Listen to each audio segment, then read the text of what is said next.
The truth is an irony, just like animal farm. Justice mean inequity, so who go say the truth? Who go say the truth?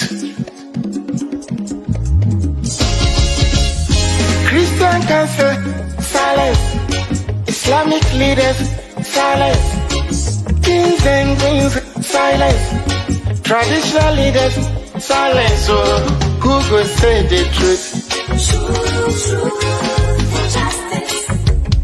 We are them go get so confused the call. Now by area why no better. We are them go get so confused the call. One guy's out here why no better. Who go say the truth?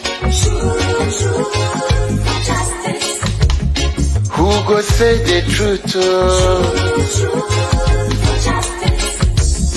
Oh, he need it to see what's a so.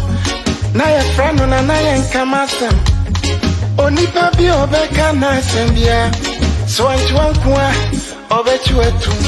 Everybody was afraid. And until Nanantuma Kotiti again nine. Once my boy dumping one and but who go tell the truth? Nanai or say me. Nanso bien person beka wasam because everybody is afraid. Anya safwe muayini. Akukudro for nyina dalima. And who go say the truth? Obiaja konson so to grow your mansa to me be a cacobrafo. If I nyina ye, if when nyina ye. Na so kutrata down so be dia back or why no keke. I fene for be man mo piafo efwe. Ne cross on my mo. Anya safwe muayini. Akukudro for nyina dalima. And who go say the truth? Abaya di bote chino. Yedi bi bebo nyande bi. Kachisa would your mouth pipinuma.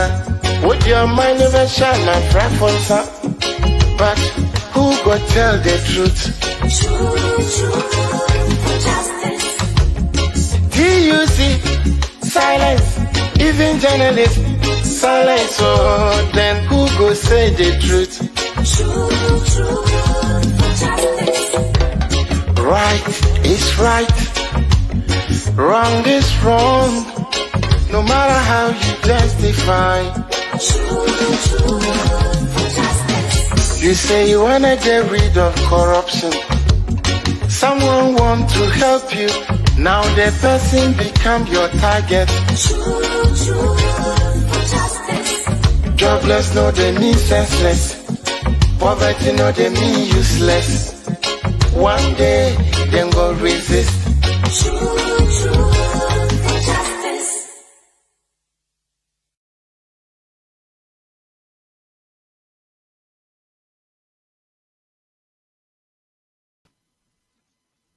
Good evening once again, and it's my pleasure to welcome you to our live edition of MyView show. As it stands, it's always so lovely and nice to occupy your evening on this special program. And as it indicate, this is a special edition with a focus on the UK and Ireland chapter of the National Democratic Congress. Wherever you are watching MyView show live on today's Ghana News TV with me, Jerome, as your host.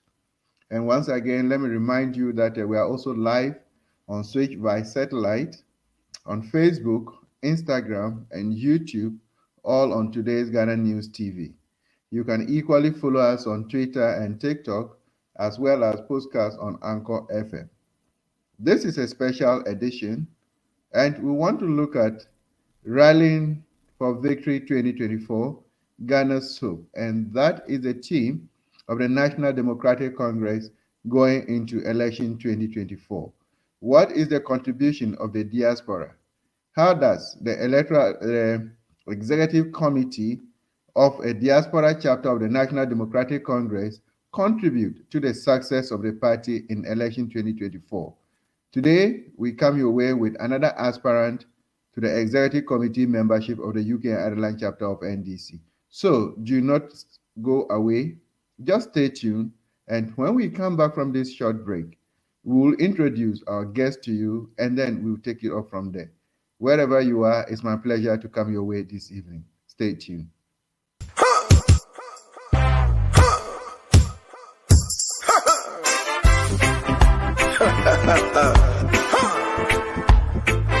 Waiting there happy for Africa. Dusty old men holding on to power, leading the people to where? The grave? Wicked criminal leaders.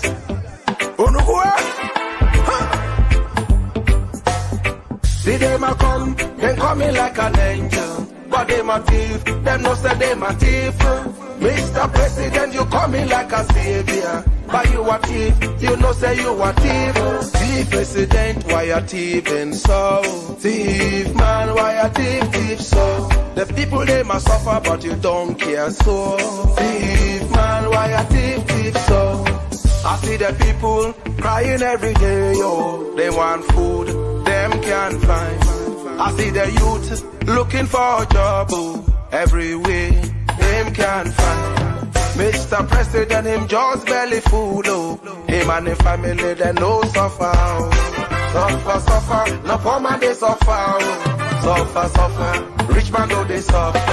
Suffer, no poor man they suffer, oh. Suffer, rich man they suffer, lie. See them a come, they coming like an angel. But them a thief, them no say them a thief.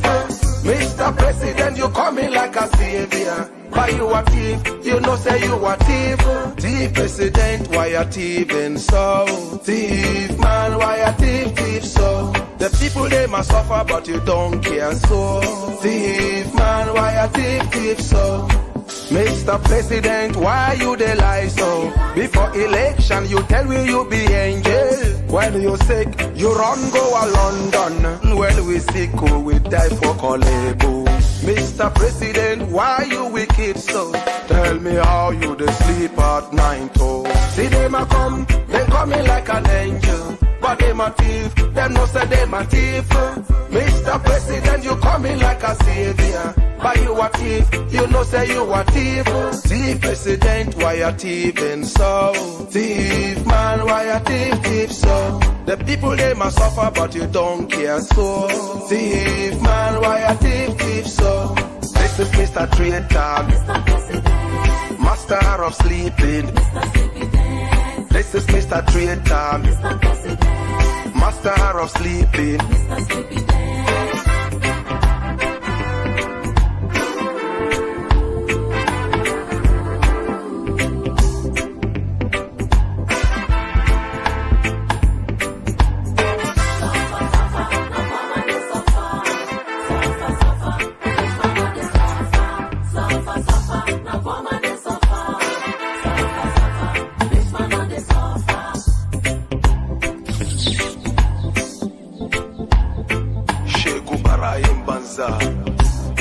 Yaram barayi fiafiwo alakpatowo na yeruya.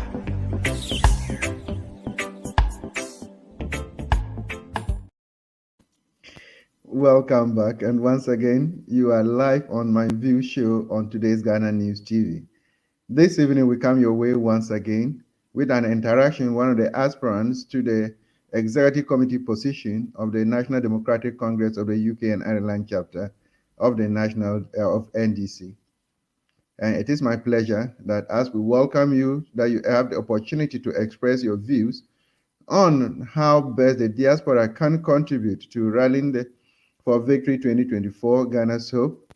I would also equally be expressing my views as well. And then we have no other person but on the chair this evening, Alhaji Mbalba. Alhaji Mbalba happens to be the incumbent chairman of the NDC of the UK and Ireland chapter, and he's gunning for a re-election in the next set as we prepare. So it is our pleasure once again to have him on the show and to see what he has for us and the rest of the membership. Honorable Alhaji Al Hassan Mbalba. I hope I got your name right. You are most welcome to Yeah, the that's program. right, my brother. It's Alhaji Mbalba. Like, you can just Um, call me Mbalba. okay, great. Welcome to the program. Thank you, and good evening to your cherished listeners across the globe, especially members of the UK and Ireland chapter and comrades of our great party across the globe. Great. Good to have you. Uh, we know that at this particular moment, the NDC just returned from the National Congress, and they have a very beautiful tune, Rallying for Victory 2024, Ghana's Hope. Yeah. Now we coming onto your site, your chapter. You're also heading to Congress as well. But then, what is your view about the team that the NDC has chosen with respect to the election 2024? I think it's the team is the most appropriate team as far as the 2024 election is concerned. And more importantly, it's more appropriate when it comes to we in the diaspora. Rallying for Victory 2024 is going to be interesting as far as the diaspora Ghanaian politics is concerned on two fronts. One is that there's speculations that the EC will be implementing ROPA in 2024. They wanted to do it in 2020. It was mighty COVID that stopped them from doing it. Plans were far advanced because I attended a roundtable discussion at the Ghana High Commission. I think that was in February 2020. And the plan was for 2021 rather. 2020, yes. The plan was for the EC to come down and register Ghanaians. And as we all now know, COVID came and they couldn't. So without any doubt in my mind, this time around, and this after MPP after failing Ghanaians, they attempt to extend their election rigging machinery to we in the diaspora. So UK and Ireland chapter, since our unexpected defeat in 2020, started putting measures in place so that in case ROPA is implemented, we will face MPP boot for boot. So the team is appropriate. And even if ROPA is not going to be implemented in 2024, we'll still rally our troops and make sure that they will travel to Ghana to exercise their democratic right. Wonderful. Now let's shift the focus to UK and Ireland chapter.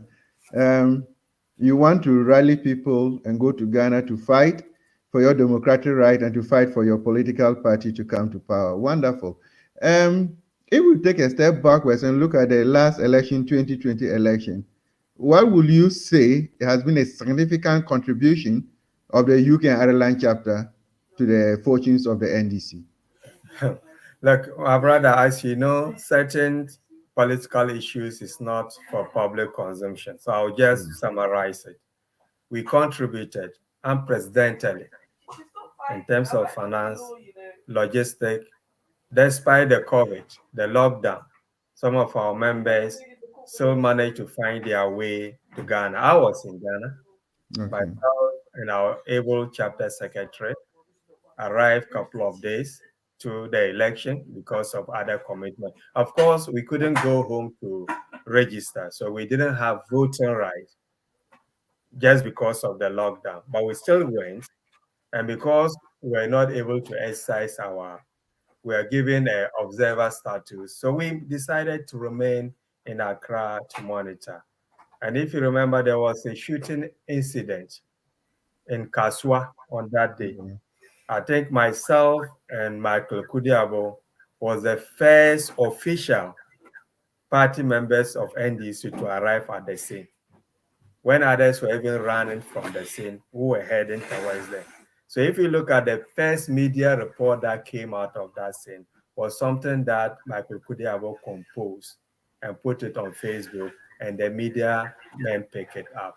And then later on, it became a tropical issue in Accra.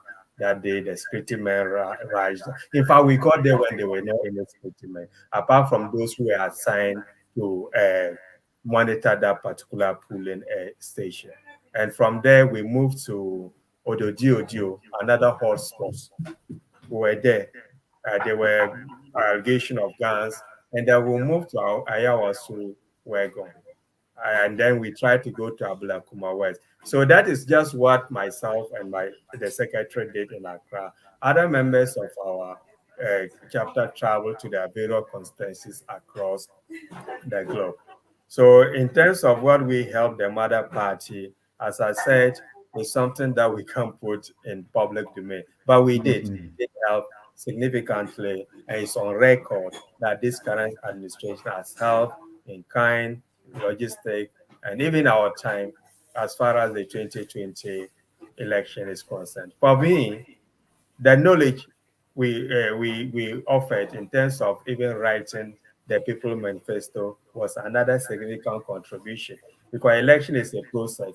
So what we did, when committee was set up in Ghana to collate views proposal for the manifesto for 2020 election, we also set up our own committee here. And we brought expert professionals around the table, and we collated our views and we submitted it to the manifesto committee in Accra. And interestingly, some of our proposals were incorporated into the People's Manifesto. I'm not saying it's coming from the UK and Ireland chapter, because it's possible other groups would have also presented the same proposal. But it was refreshing to read that some of the things that we submitted were incorporated into the manifesto.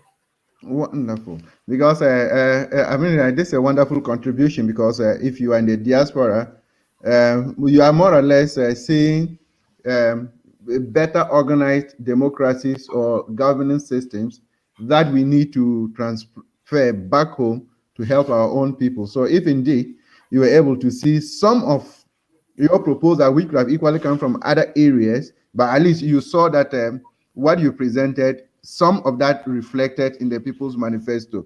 And I'm pretty sure a lot of people will be interested just to see one or two of those policies that reflected in the People's Manifesto. Okay, I don't want to be selfish here, but I remember we were talking about the social work profession in Ghana need to be given the needed recognition. I'm a social worker by profession. And the argument we're saying, you can't fight crime without effective police force or competent police force. So one of the things we're talking about, how the social work system, especially when it comes to the area of child protection, can be organized so that it will be fit for purpose. So if you refer to manifesto and child protection, they were talking about revamping or equipping the School of Social Work in Ghana to make sure that we train the needed social work professionals. And then we also said the vocational training and technical training is the only way that can bring about accelerated development in Ghana. And we're drawing our experience from other countries that we are par in the 60s, the countries like Singapore, Malaysia, and then Japan. So we said, look, for Ghana to move forward, we need to have technical and vocational. As you know, there was going to be pivot across the country.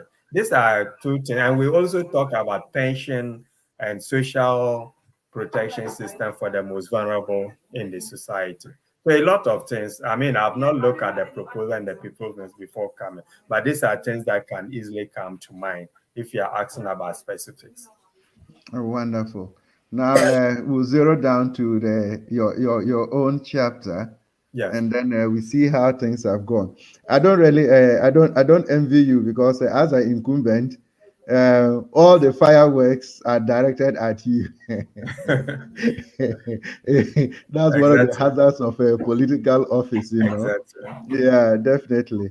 but you just have to endure it, and then we go forward. Now, Okay. you're going into the your chapter congress very soon, and again, you are asking for the members to retain you as a chapter chairman.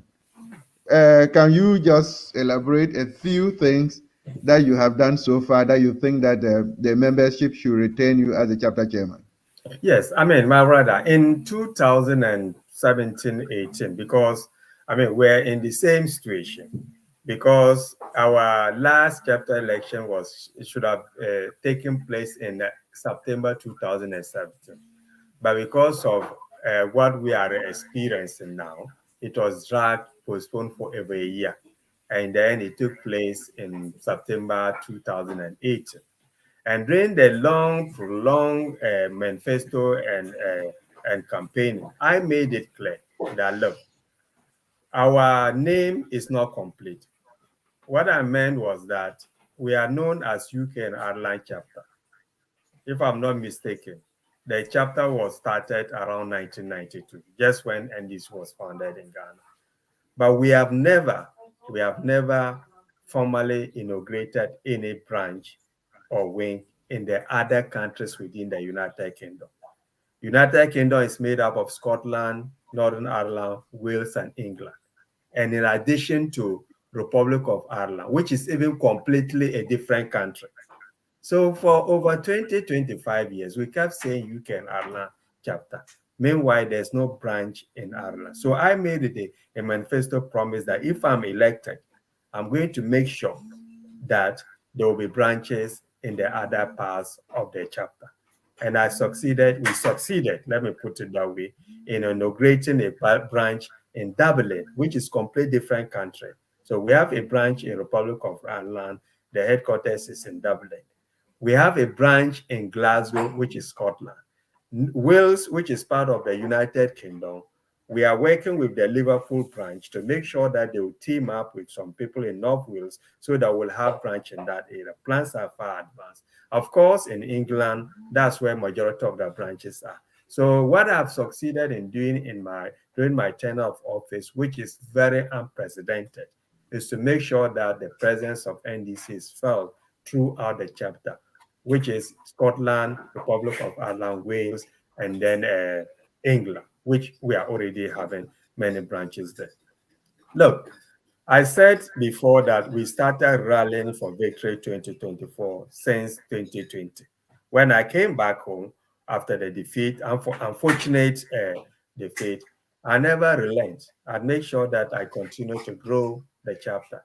Today, the provisional voter register, though it's not made public, but it was reported to the executive. You won't believe it. We have almost 600 to 700 who are ready to vote. This has never happened in the history of this chapter. This is a chapter that is forced to face MPP vote because in terms of numbers.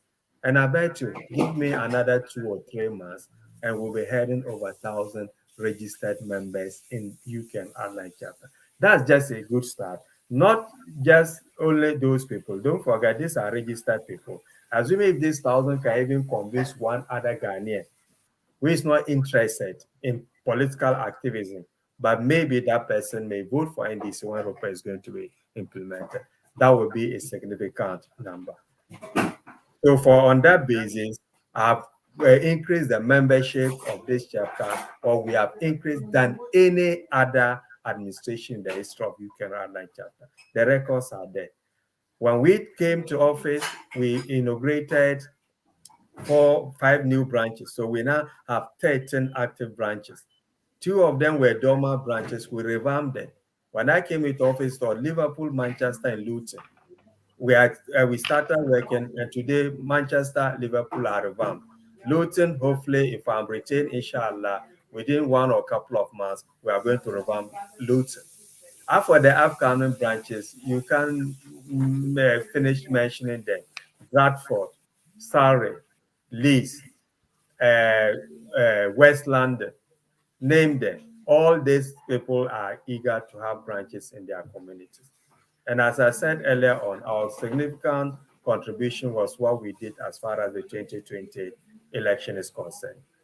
In terms of appreciation, This is the only chapter administration since I joined, and I think the record will defend me, that has managed to host the three most important personalities in our party.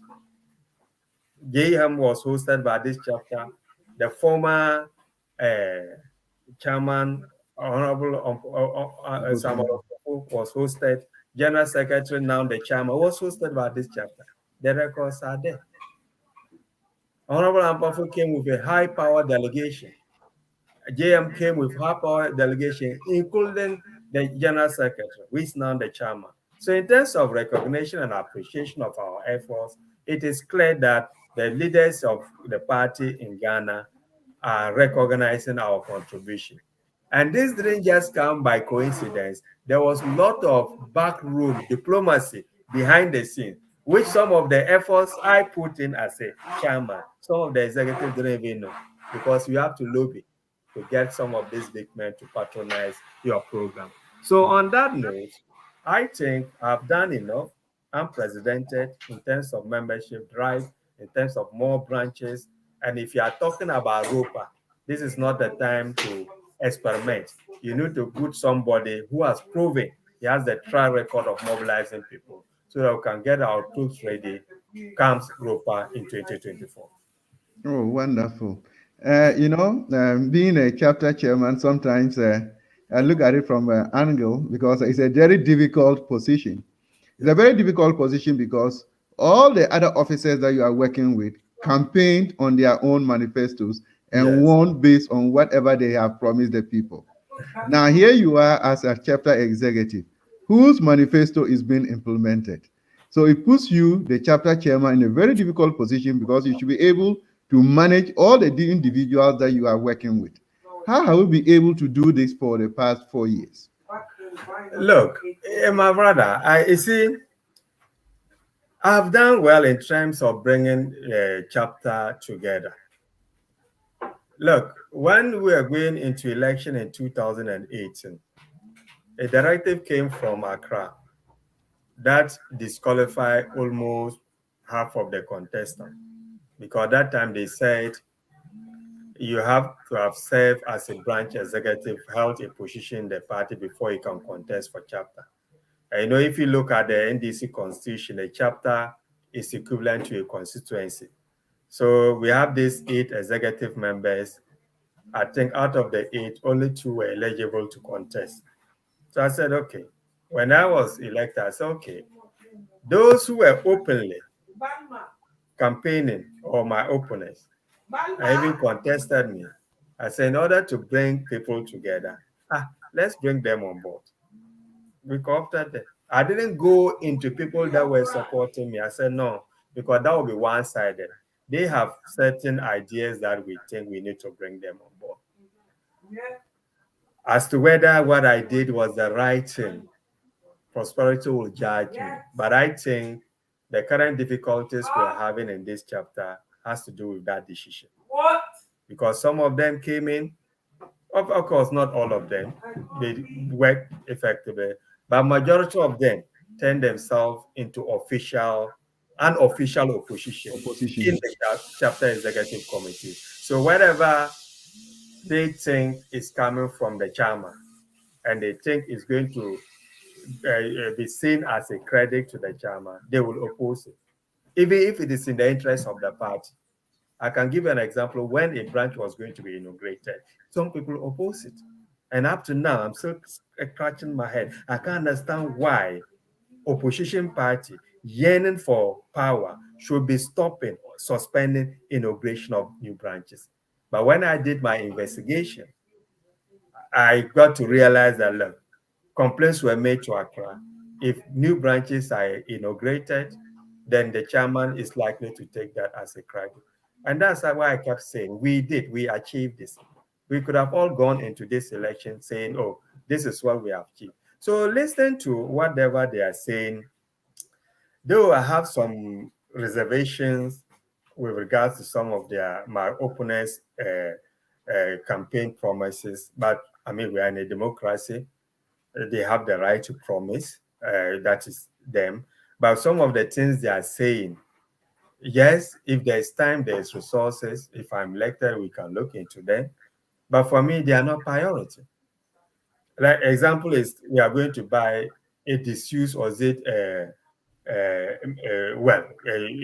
old warehouse in a very isolated area. If NDC is trying to make himself visible in the public, we're going to an industrial area to buy a disused warehouse. You see, I'm not saying it's a bad idea, but I won't waste my time doing that. You understand? Yeah, I mean, they will do this and that. Fine. So I will retain, inshallah, because I've done enough to get members to retain me. I'll sit down with my opponents. We'll look at what is implementable. Because looking at some of their manifesto promises, they are doing their Kufado type of politics, promising everything, utopian. They don't even try to do visibility studies to see how flexible. We are in a high-tech era. You put office in London. You expect somebody in Glasgow to travel to London to come and join NDC.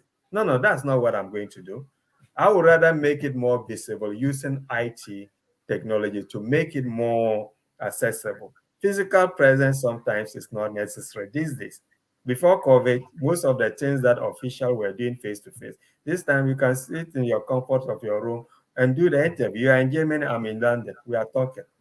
So what is the point trying to say you are going to? Yeah, but I'm not going to interrogate their manifesto critically because that is what they want to do. It's up to the descending members of this chapter to decide. So in terms of rallying, unity is key. I'm the forgiving type. I have no grudge with anybody in the chapter. What I know is that if you do something that I'm not happy, I tell you what you are doing is wrong. It's not in the interest of the party. And the next minute, if there's a need for me to call you and we discuss party issues, I'll call you. But some of them are misconstruing it that Alhaji Mbalba is this, Alhaji Mbalba is that. That is not me. But telling you what is will be in the interest of our party and Mother Ghana is what I've been elected to do. So whatever the consequence, I have to face it. Like you said earlier on, that is the hazard associated in this kind of. So my opponent said they don't want to attack me. I said they have no option. They have to attack me because I'm sitting in the seat. So I'm not offended with whatever they are saying. Because how can they fight me if they don't try to bring what they perceive to be my weakness? They should bring it out, and I'll explain to them why I'm doing the way I'm doing. Okay. Wonderful, wonderful. I would have no. Let me take this one before I read the comments that we are getting from friends. I did listen to one interview on Radio Gold where there were these accusations, and it also reflected in one of our interactions on this, where I do not know, but let's get this clear. As a chapter, how do you coordinate your finances? How do you collect your dues? How are financial transactions done? Okay. Yeah, as a chapter, we have inherited a system which again very archaic because before I became chapter chairman, all the members of the chapter were supposed to be paying their dues into the chapter account. So since 2018, when I took over, we said no. We have branches, they have branch executive. They should be collecting their dues and then sending 60% of the dues, which I'm sure is the same thing in Germany, to the chapter. And then 30% of the 60% will be forwarded to Accra. It will interest you to know, or your listeners, we only started receiving that 60% just because election is coming, because the guidelines is clear. You are not up to date with your dues. You don't get the right to vote. Now, when it comes to the chapter finances, we have three signatories, the chairman and the secretary and the treasurer. This day and age, the predecessors, I don't know which year they started it, made it such a way that that account, there's no debit card. So the three of us signatories to the accounts, we don't have debit card to the account, none of us. We don't have online banking to the best of my knowledge. There's no online banking. So if we want to take money from the account, we only have a checkbook. If we want to take money, at least two of the signatories, myself and the treasurer, or the chairman and the secretary, will have to physically visit the bank and write the check and take the money out. I think they did that for a reason, so the check and balance it. So that one of the signatory cannot just go and take money or use debit card or transfer the money online. I said, okay, fine. That's what we have inherited. Let's not tamper with it. And during our administration, the only time myself and the chapter secretary withdrew money without the treasurer, but even the treasurer was aware, was when he took the lead to Ghana before the 2020 election. And myself remained behind, and the secretary, and there was certain transaction we needed to effect. So we went and collected the checkbook from the deputy treasurer. The deputy treasurer is not a signatory to the account. He can't even withdraw money from me. And we took that money. Yes, because of other commitment, when after the election we came back, it took some time before the checkbook was handed over to them. My brother, in Germany, I don't know if it is the same there. Now, if you take the money cash from your account, you cannot put it cash into someone's account. You need to put it into bank account in order to transfer. So there are instances where money is withdrawn. Maybe the person who needs to spend the money, be it women's organizer, is far away, miles away. Nobody has the time to look for that person. So, and even to look like us, okay, put the money in the account, personal account and transfer. That's what I can say. Public party finance is not for public consumption. But I'll say one other thing, that some monies were sent to the right quarters when we did our appeal for funds. Yes, whatever happened with that, man, I'm not going to say it publicly. But instructions were given to me how to handle that, which I followed. And when it becomes another political tool and people were making issue, the Director of International Relations, Honorable Alex Segefia, joined us in one of our Zoom meetings and explained. Even recently, he joined and explained. So for those going around talking about party finances on platform, I'm a bit worried because it brings into question whether they really understand the position they are aspiring to occupy. And for the first time, if you look at NDC constitution, you have to appoint an internal auditor to audit your finances.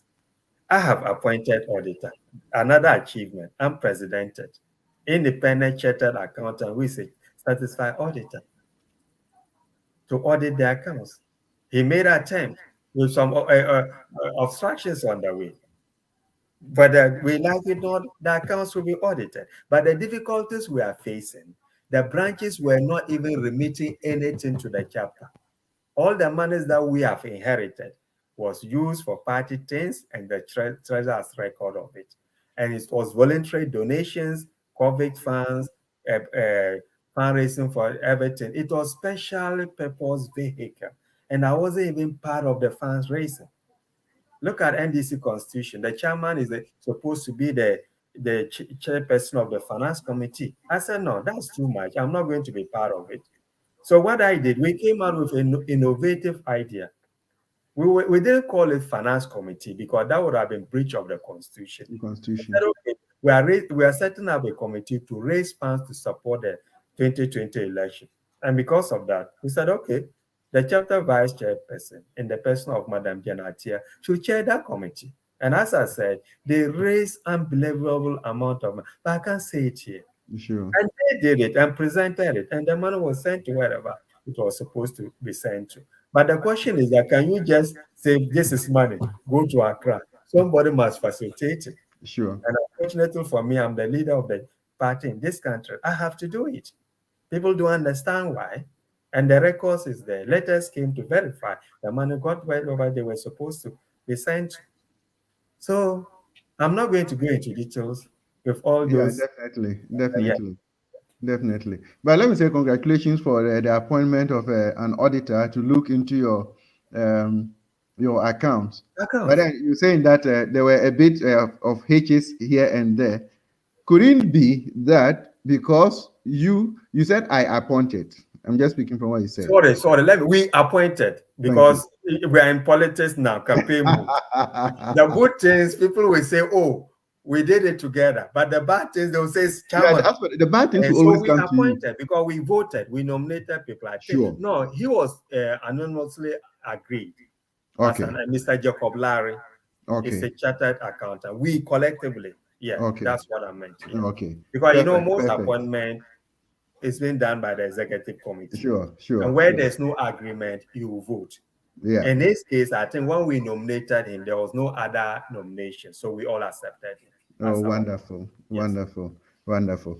Actually, let me take these comments, And and let when me we just come take back, you back. In NDC, all appointees, their tenure of office ends with the executive that appoints them. sure. Yes. So if I'm really, inshallah, I'm going to appoint another auditor again straight away. With the disciplinary committee, that's another achievement I didn't mention. If you look at our constitution, you have to appoint a disciplinary committee, 3-man disciplinary committee within 4 weeks. In the history of this chapter, we did that. This current administration, we appointed Dr. Lawrence Akote, late Honorable Feshel Anaba, and Madam Judith Kotia Okay. to bring peace and harmony. So we have done a lot. And then in terms of the media, I've established rapport with media houses. Google on Ghana Web. You see our publications, either from myself or other members of the chapter. To the extent that more or less a columnist to Ghana Web now. 1 or 2 weeks, they don't get any publication from UK Ireland. They'll be asking me, Chairman, what is happening? It's through my interpersonal relationship. And honestly, my brother, some of these people, I don't even know them. Personally, I mean, but they are following my posts on Facebook, other social media, and they started publicizing. I said, no, don't use my public Facebook message. And they say, okay, start putting them together. I will be publicizing them for you. And now I've extended it. They don't get penny. That's another allegation that I'm using chapter money to pay for journal. I don't pay them then. It's Ghana. I've never used 1 penny in chapter money for any publication. I've never. If you see me publicizing from Ghana Web, they don't charge me. But of course, they need money to travel around. And if I'm sending them some things from my private pocket, you'll see that if the account is being audited. I don't do that. Wonderful. One important issue was about the accounts. I think we have cleared that one. We will take the views from our participants here, and when we come back, there is still one other issue that we'll have to tackle. So, starting from Comrade Umar Dennis, said, watching you live from Billyfield, and thumbs up to you, GS, and my brother Chairman Mbalba. Oh, we are very grateful, our able Vice Chairman. Grace Talk says, sitting in my sofa in Stuttgart, waiting patiently. The jet has already taken off. Grace, you are most welcome to the show. Tofik, we are on board, my big brother. Hi, Tofik, watching you from Germany, Zongo. Thanks, Mr. Kwan, for hosting my brother. We are very grateful, Tofik, that you are part of the parcel. I'm sure you were more seated even before we started, so we are grateful to you. Partner Betty says, greetings, comrades. Great job you are doing, Dr. Jerome, and your special guest. We are very grateful, Pat, for joining us once again and always being part of the show. Ose Superior, I mean, we can never miss you. Greetings, comrades. Watching you live from Barcelona, Spain. Ose, we are grateful that you are part of the show. Albert Alan Dachie. Always a nice time watching my view show on today's Ghana News TV. You make our evenings pleasurable. God bless you. God bless you too, Mr. Dachia. We are grateful. I'm sure, no comment. Koku Adis is watching live from Amsterdam, Holland. Koku, we are very grateful that you are part of the show. That's my boss. Novice Talks, you have switched to YouTube. Chairman, wish you best of luck. We are grateful. Oh, Ima the Heavens, watching from Frankfurt. Ima, we are very grateful that you have joined us this evening. I hope you'll be on the show one of these days. Rimpong, always. Greetings, Dr. Jerome and your guest. Please, can you ask Chairman what really happened that they couldn't organize the UK chapter elections? Sure. When he comes back, I will ask him that question. Rimpong, once again, watching you live from Warsaw, Poland. Rimpong, I will ask him that question when he comes back. We are grateful that you are part of the show. Enjoy your evening. Able Umar Dennis is back once again. It's a wonderful presentation, Chairman. I only pray and hope the good people of UK and Ireland chapter will vote for you to continue your good work. Your achievements are there for all to see. We are very grateful for Mr. Umar, your presence. As for our award-winning patients, Darko, we are grateful once again, watching from Hamburg, Germany. Chief Malik Dramani Mahama, popularly known as MTN. Chairman Malik, we are grateful that you are part of the show. And good evening to you and your guests in Mbalba.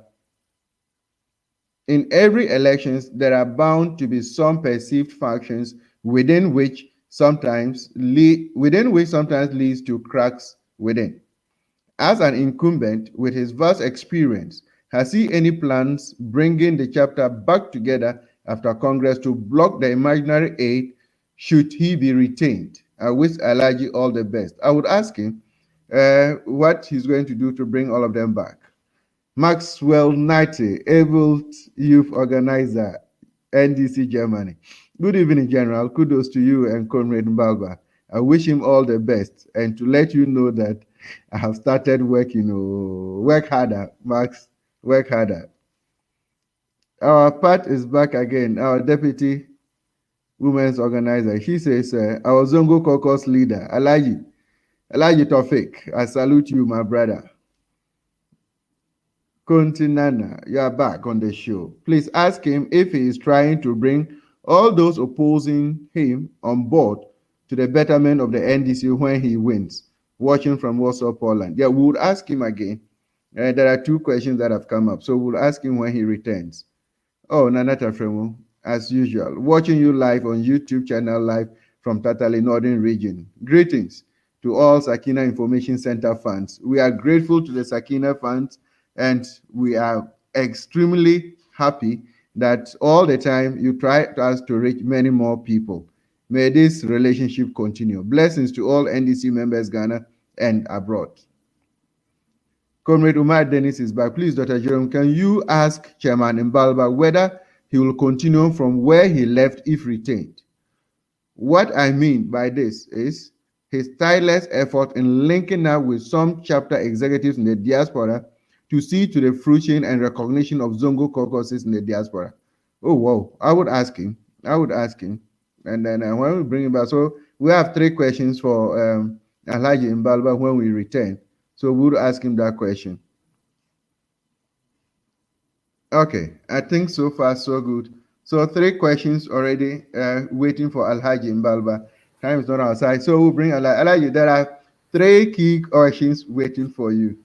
I would have asked you my question, but I'll take the questions from our viewers first, okay, and then I'll come to my question, and no problem. We can call it a day. My producer, if you will bring me the first question from, I think, Chief Malik. Check, Malik Dramani Mahama put up something, a beautiful write-up. Yeah, Malik's question is that he says that in every elections, there are bound to be some perceived factions within, and this sometimes leads to cracks. As an incumbent, with your vast experience, have you any plans in bringing back together after the Congress to block the imaginary aid should you be retained? Okay, thank you very much. I mean, for me, my approach to this election is evidence-based. I'm not promising things that I can't do or I've never done before. Unity is key as far as a 2020 election is concerned. And I won't leave any stone unturned after my victory to bring the chapter together. And I've done it, I think I stated it in my earlier submission. It's highly sometimes impossible for a winner to bring people that were openly opposing him into his administration. That was what I did. The evidence is there. I don't want to mention names. People who contested me, they were openly opposing me after the victory. I said, look, in order to bring every faction together, the perceived leaders of those opposing me need to be part of the administration. And they were brought in. And even before the election, today I'm going to say it, and maybe Chief Malek will also testify. I don't want him to say it publicly. In order to avoid competition between some candidates, we work behind the scene to make sure that certain positions were contested unopposed. We did that. Malek is aware. All what we are doing is to make sure that there will be peace and harmony. Because if you contest with somebody and you defeat him, and those two individuals I felt both of them were needed. So I said, okay, this is what I'm going to do. I talked to them privately, and they filed. And then when nominations closed, they got their positions unopposed. The problem we have in this chapter is people try to misconstrue a situation. You disagree with someone on a matter of principle or policy, he takes it personal. In my area of work, I disagree with people on a daily basis. So for me, it's nothing to disagree with you. It's nothing to me. But it's not personal. It's just what you are saying. I don't agree with you. So bringing people together, or those who are likely to lose, which I'm sure they will lose because I will win, I will bring them together.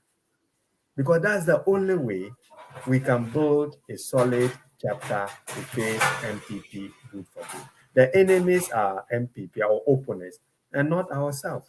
How am I going to do that? Of course, there's likely to be some vacancies because certain positions are not being contested for, or maybe people may not be eligible. And as we know, NDC constitution, there's no by-election. So if after taking over, there are vacancies, you can only fill it by co-op or appointment. And then another thing, I'm not going to say 100%, but I'm going to speak to Accra on that. In the past, we used to have two deputies for certain positions, like the women's organizer, the youth organizer. Last election, they said we should scrap those positions. We did. But if you look at US, they still have two deputies for certain positions. They even have 5 vice chairs. Why? Because I understand they made requests for that. We in the UK, we're rather fighting individually, so nobody was listening to us. I can speak to Accra and say, look, we need more manpower at the chapter level to see how we can organize ourselves strategically to match. And if that is granted, why not? Let's even put that aside. There will be power. If I allow you to go, I know Chief Malik's question is based on your initial submission on the people who contested you and you co-opted them. Because in your submission, you said you do not know whether it was a good decision. So I believe that is why he's asking this question now. Yeah, I think this time around, and honestly, for me, I don't want to be a desperate politician. I need to tell people what the issues are. I mean, I co-opted people. They know themselves, and the chapter know them. But as I'm saying, somebody asks why we postpone our election. When we come to that, I'll explain. No, we'll get to that. It was not even put. There's a question there. But what is happening? If we are co-opted to say, there's nothing like opposition within the executives. But that is the situation we find ourselves in now. People came and they turned themselves into an official opposition. They will oppose anything that comes from the chairman. Yeah. And how can you run administration like that? And that is why sometimes you hear Alhaji Mbalba is a dictator, he's arrogant, he's this and that. I have a chapter to run, And if the strategy is always to frustrate whatever I'm trying to do, then I have to use certain measures to get the chapter running. Because the Constitution has vested certain powers in me. You won't believe it. Some even will tell you that the chairman has no right to call a meeting in this day and age, in this country. It is my right to call a meeting. You can't force me. They will even be writing petition. They want to force me to call a meeting. Look at NDC constitution. The only time a chairman can be blamed for not calling a conference is the conference to elect his successors. There's nothing compelling me to call a meeting every week. Yeah, I think that one even boils down to the next question from Brimpon. Exactly. Brimpon is watching you And from so even if Warsaw, I'm going to Poland. co-op, this time I'll co-op wisely. That's what I mean. I won't just Yeah. bring anybody to come and turn the executive body into what? How will I describe it? Question time in UK in Westminster Parliament. Everything the chairman says, somebody must oppose it just because it's coming from the chairman. We can't run an organization that way. We can't. We can't. Okay.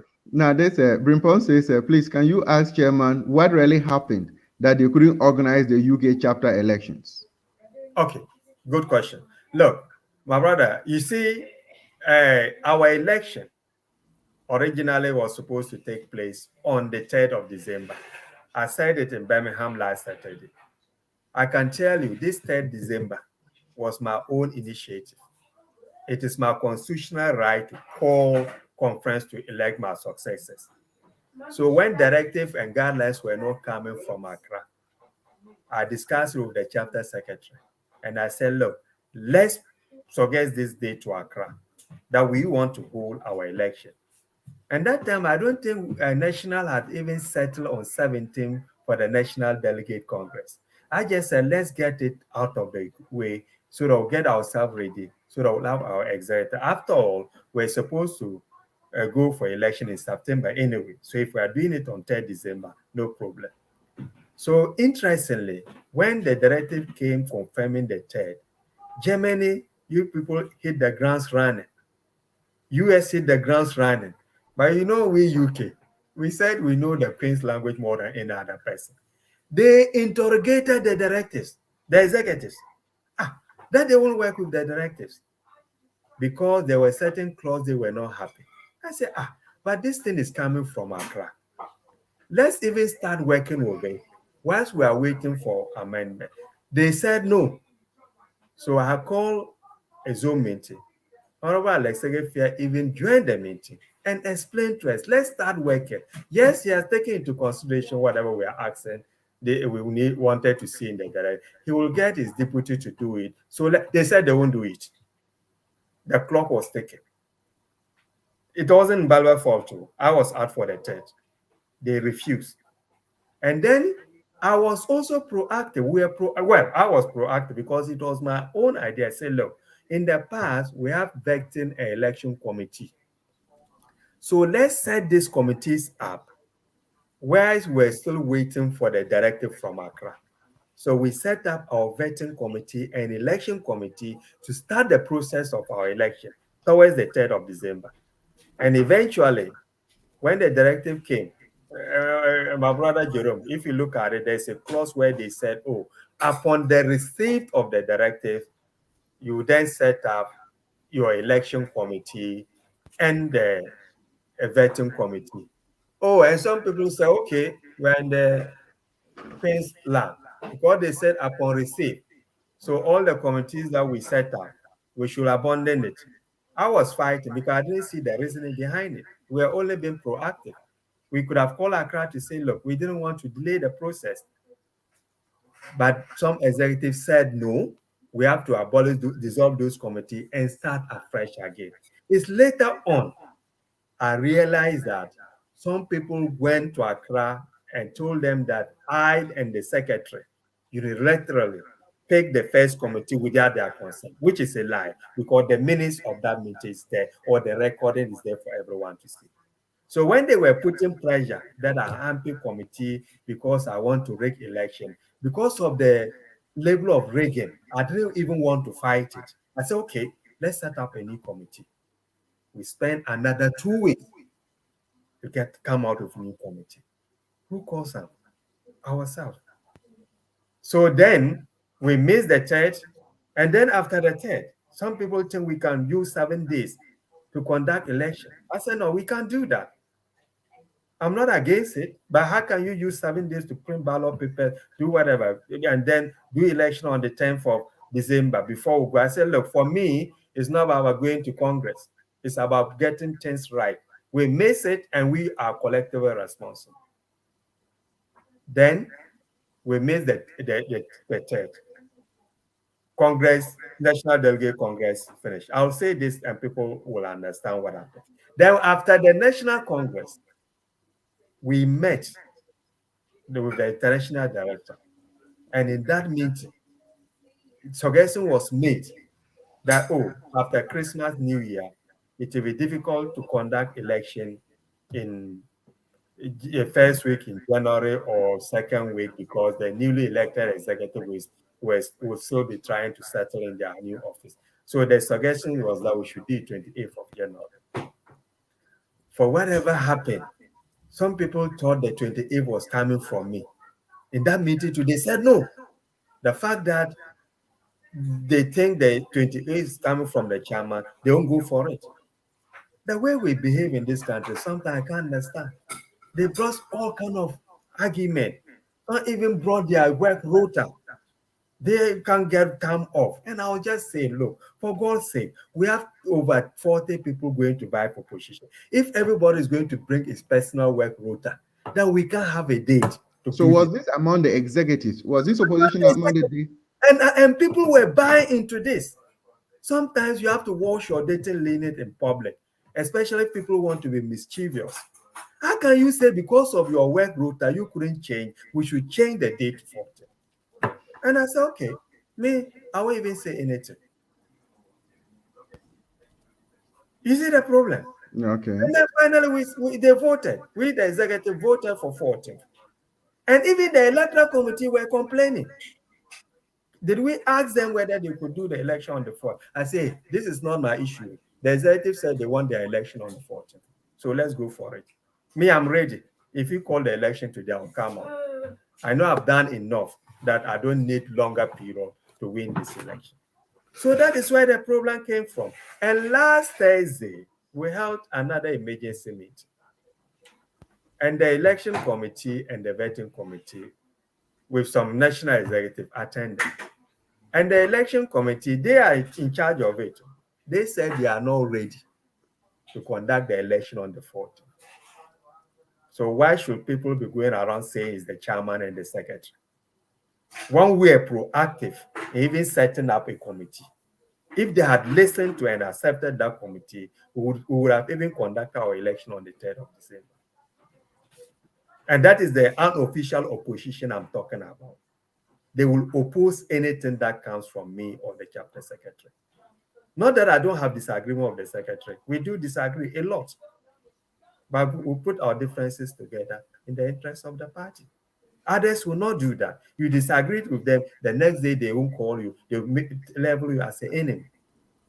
So this, our failure to conduct election, is due to our own making.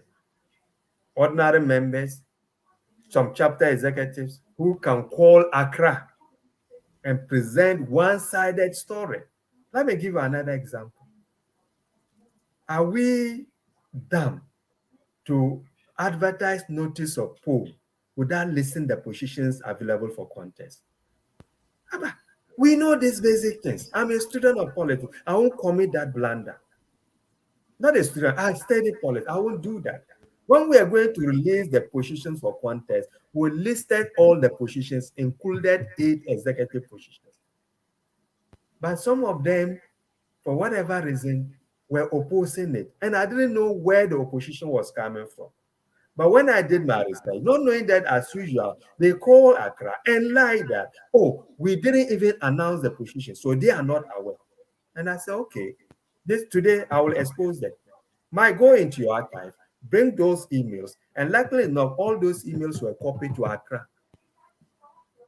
We signed it and we reposted it. And Accra said, but why? How come that people are saying that we didn't even advertise those positions? So the delay is several factors. But the main factor now is the EC, who are independent, said they can do it. I can force them to do it. They would have said it's Alhaji Mbalba who wants to rig the election. All what I did, because on that Thursday night, we're on the Zoom meeting for almost 3 hours, up to midnight. We left that meeting without any decision. It was inconclusive.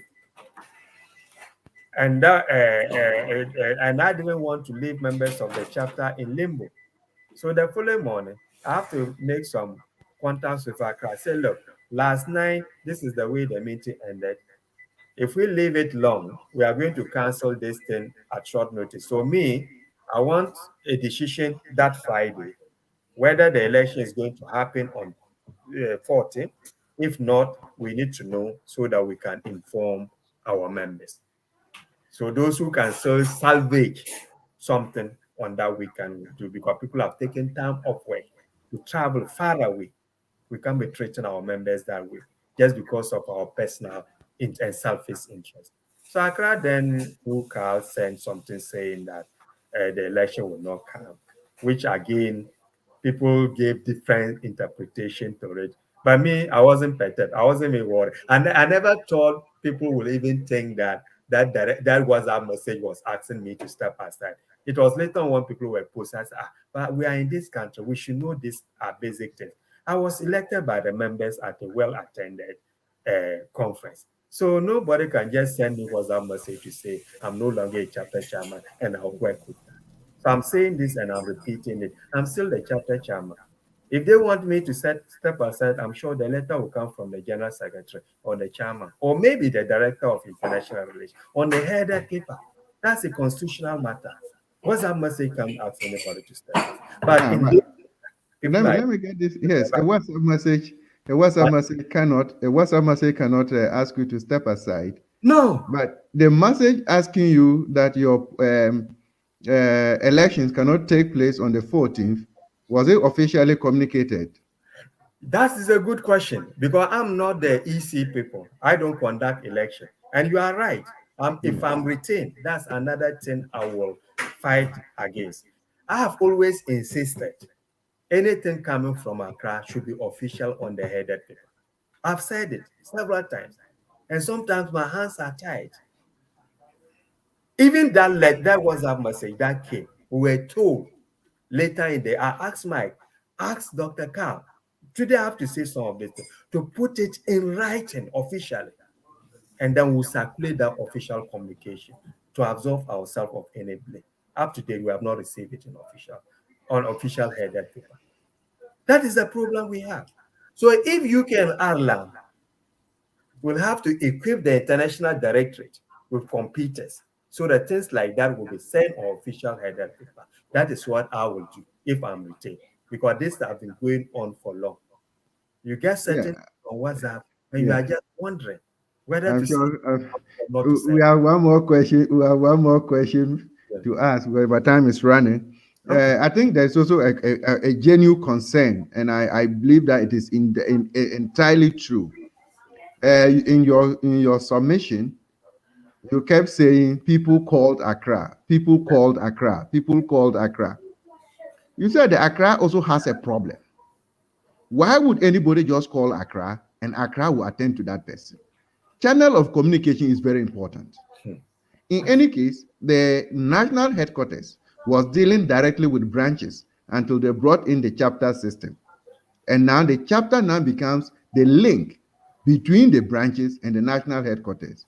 Yet anybody at all gets up, call the national headquarters, makes a complaint, and they act on it.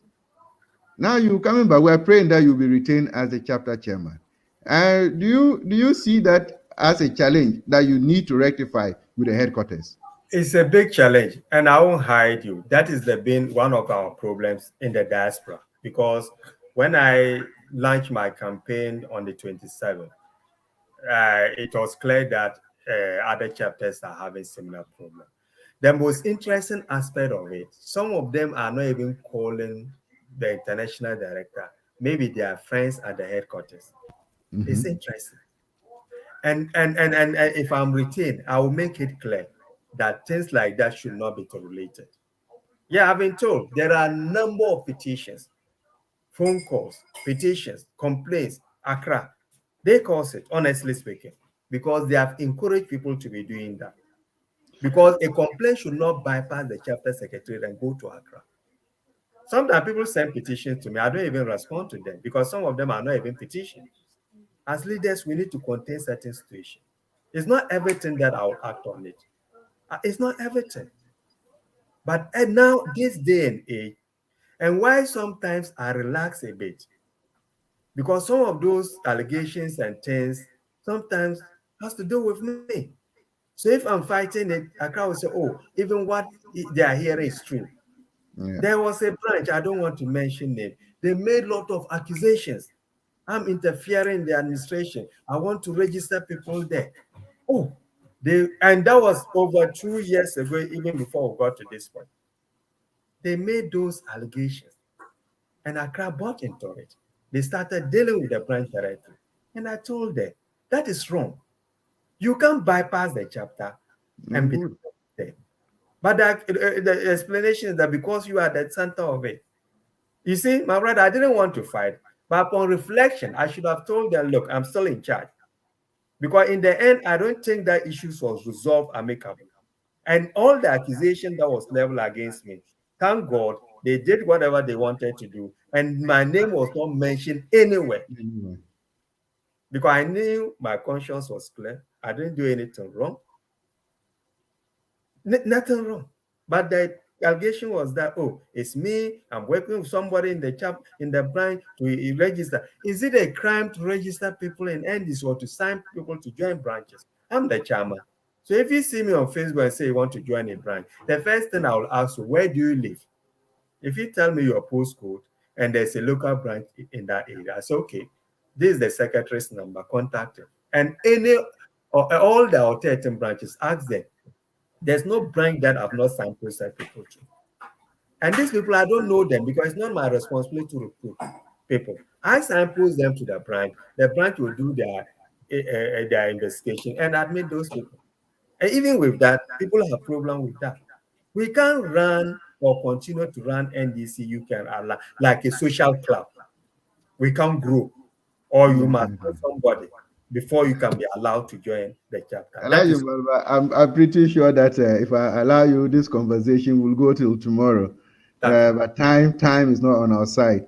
But fortunately for us, we are very glad that we have you this evening. And I'm pretty sure many more of the membership of the UK and Ireland chapter are listening to you and watching you this evening.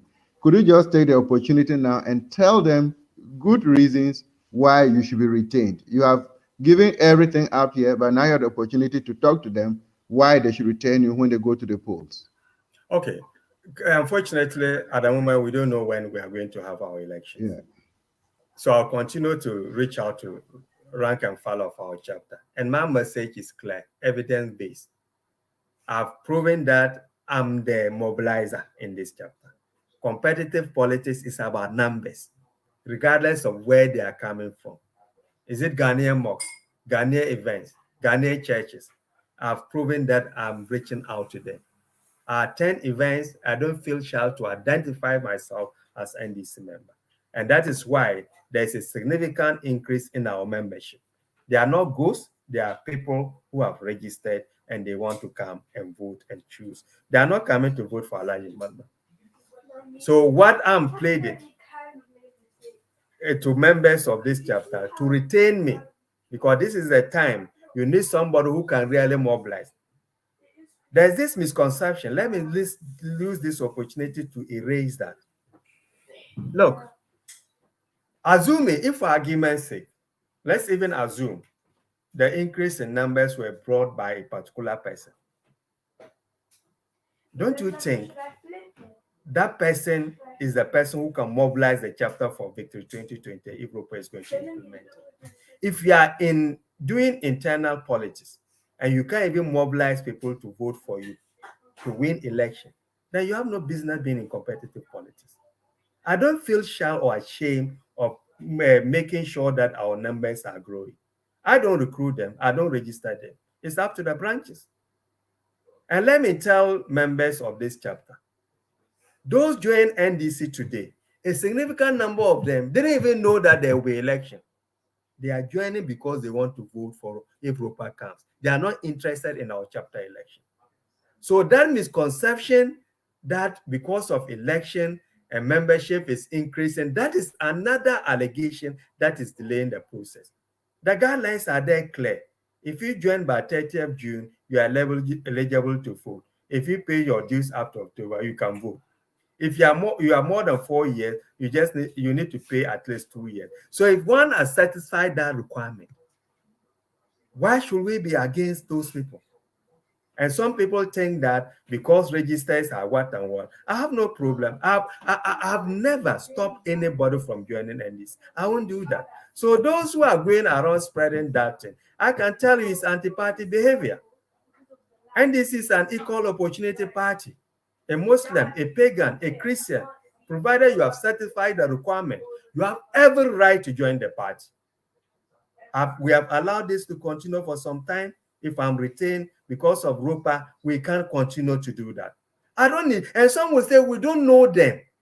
Yes, that's fine. You can't know them because those days it was a social club, I would say. We used to meet in Seven Sisters one place every month. So we know each other. So if somebody is in Manchester, Birmingham, you expect him to come to your London event before you would say he's a member of NDC. How many of us traveled to Birmingham last Saturday? We won't go there because we have other commitments. That is their brand. That's where they need to be known. And they were there in their numbers. Manchester is like that. So let's stop that anti-party behavior and put the interests of the party first. If they can come out and vote for a particular candidate, means that person can convince. Look, when we were in Birmingham, some of the guys came to me. You know what they told me? They want JM to be brought to their Santa. They said it. It's not me they are looking at. They want, and that was the second time they are asking me. They want JM to come to their Santa. They want JM to come. We can treat those people with contempt. We can do that. Okay. Thank you very much, my brother. So for me, elect me and we'll continue to grow the party. We'll continue to make the party relevant. We'll continue to contribute to the political discourse in Ghana. And then together, we can rally our support, resources to make sure that President John Mahama is re-elected in 2024 with landslide majority in Parliament so that we'll take Ghana to the promised land.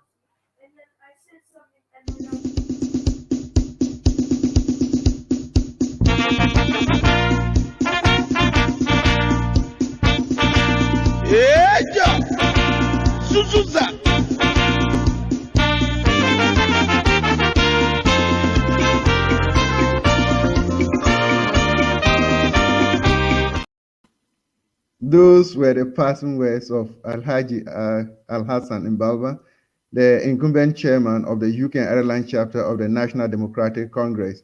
And it is a pleasure to have him this evening to express his views and what he has under his sleeves should you retain him as the chapter chairman when you go to the polls. Wherever you are, it is always a great pleasure to have you in our comfort every evening on this program. This is a special edition with focus on the UK and Ireland chapter, and on Thursday, God willing, we'll be coming your way with Francis Toto, who is a candidate for the position of a vice chairman. Until then, we are grateful to you from the team and from my able producer, Said Adi. We are grateful that you have made this evening an opportunity to always be with us on today's Ghana News TV. Wherever you are, we are very grateful and have a blessed evening. Good night.